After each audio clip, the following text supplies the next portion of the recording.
באמת יפה, מפותחת, מתוכננת היטב, עם בניינים יפים, עם כבישים רחבים. בסך הכל, אחת הערים הטובות במדינת ישראל, 250,000 תושבים, החמישית בגודלה. אז כשאנחנו מסתכלים מה יש בתוך העיר, לעומת מה צריך להיות בעיר כזאת גדולה, אנחנו רואים שחסר משהו. בואו נשווה את עצמנו רק לאשקלון. ניקח את אשקלון, עיר דרומית, יותר קטנה, פחות מוצלחת כמעט מכל בחינה שהיא. באשקלון יש בית חולים, ובאשקלון יש מכללה אקדמית. לאשקלון יש בתי מלון, שלנו אין.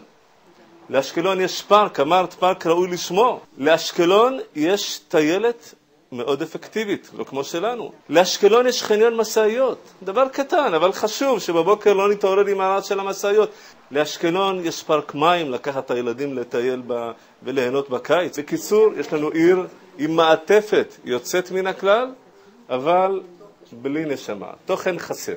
ואנחנו כאן אחרי 40 שנה חייבים לנסות משהו חדש, משהו שונה, משהו אחר שיקח את אשדוד למקום שהיא צריכה להיות בו. אני מציע לאשדוד, ולכן אני אומר, דווקא אני מתאים היום להחליף אותו.